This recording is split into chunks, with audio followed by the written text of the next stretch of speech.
యుఎస్8 United States of America International Development. దీని ద్వారా America కొన్ని $100 బిలియన్ ప్రతి సంవత్సరం అయితే ఖర్చు పెడుతూ ఇతర దేశాలకి ఫండింగ్ ఇస్తుంది. అన్ని దేశాలకి. మన దేశానికి ఏదో ఓట్లు పెంచడానికి అని చెప్పింది, ఓటర్లలో మార్పు రావడానికి, ఓట్ల శాతం పెరగడానికి అని చెప్పింది. మరి ఎక్కడ ఇచ్చిందో తెలియదు, మనకి అంతకుముందు ఏం చేసిందో మనకు తెలియదు. ఆ డబ్బు అయితే మనకు అందలేదు.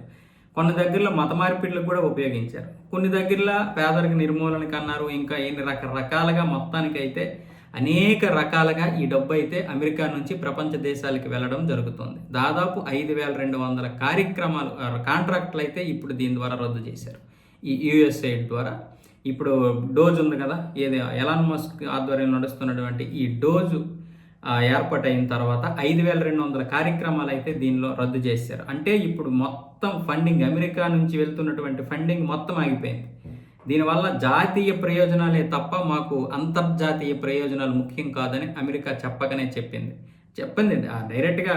విదేశాంగ మంత్రి మార్క్ రూబియో చెప్పేశాడు, మాకు జాతీయ ప్రయోజనాలే ముఖ్యము, మాకు అంతర్జాతీయ ప్రయోజనాలు ముఖ్యం కాదని కాదు, కానీ మాకు జాతీయ ప్రయోజనాలే ముఖ్యమని చెప్పాడు. ముఖ్యంగా దీనివల్ల మాకు అంటే మేము డబ్బులు ఇవ్వడం ద్వారా మాకు మంచి పేరు రాకపోగా చెడ్డ పేరు కూడా ఎదురవుతుంది. చాలా వరకు మా విమర్శల పాలు కూడా అవుతున్నాము.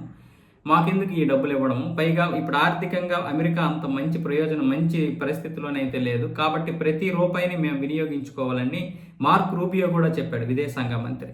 ఇప్పుడు ఎలాన్ మస్క్ అలాగే ట్రంప్ అయితే ముందు నుంచి కూడా చాలా కఠినంగానే ఉన్నారు. ఒక్క రూపాయి కూడా బయటికి వెళ్ళొద్దు, ఏ రూపాయి కూడా వెళ్ళొద్దండి. అయితే దీనికి ఫెడరల్ ఉద్యోగులు చాలామంది కూడా మూకుమ్మడిగా మొన్న 21 మంది రాజీనామా చేశారు, వీళ్ళ యొక్క సిద్ధాంతాలు నచ్చక. ఇది మన ఎలాన్ మస్క్ను ట్రంప్ యొక్క విధానాలు నచ్చక 21 మంది మూకుమ్మడిగా ఫెడరల్ ఉద్యోగులు అయితే రాజీనామా చేయడమే కాకుండా ఇది చాలా వరకు విరుద్ధంగా ఉంది. అంటే కాంట్రాక్టులు మీరు అనుకున్నట్లుగా 40% కాంట్రాక్టులు ఇప్పటికే పూర్తి అయిపోయాయి. ఇంకా మీరు దాన్ని రద్దు చేస్తే ఏంటి, రద్దు చేయకపోతే ఏంటి, దానివల్ల జరగాల్సిన నష్టం జరిగిపోయిందని వీళ్ళు అంటున్నారు. ఎలాన్ మస్క్ ఏమంటున్నాడంటే వచ్చేసరికైనా ఉపయోగపడుతుంది కదా, ఈ కాంట్రాక్ట్ రద్దు అయిపోతే నెక్స్ట్ ఎప్పుడు కూడా మనం దాని ద్వారా ఇవ్వం కదా, కొత్త కాంట్రాక్టులు అయితే రావు కదా, కాబట్టి మొత్తం చేస్తే 100% చేసేయాలి రద్దు. ఇంకా అది చేయొద్దు, అది అయిపోయింది కదా, దాన్ని రద్దు చేయకుండా కూర్చుంటామా ఏంటి అనేది ఎలాన్ మస్క్ చెబుతున్నటువంటి మాట. మొత్తానికి అమెరికా జాతీయ ప్రయోజనాలే ముఖ్యంగా ప్రతి రూపాయిని కూడా ఆదా చేయడానికి ట్రంప్, ఎలాన్ మస్క్ ఎక్కడ కూడా తగ్గడం లేదు. ముఖ్యంగా ఎవరిని కూడా ఈ యొక్క సుంకాల విషయంలో కూడా అమెరికా ఎక్కడ తగ్గడం లేదు.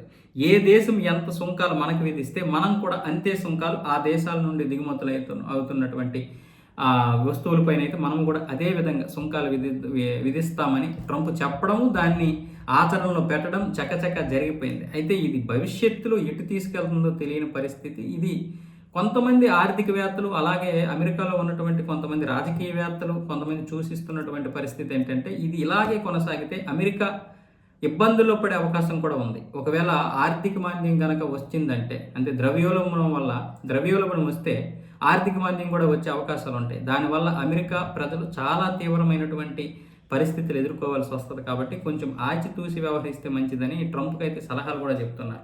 కానీ ఐ డోంట్ కేర్ అంటున్నాడు ట్రంప్.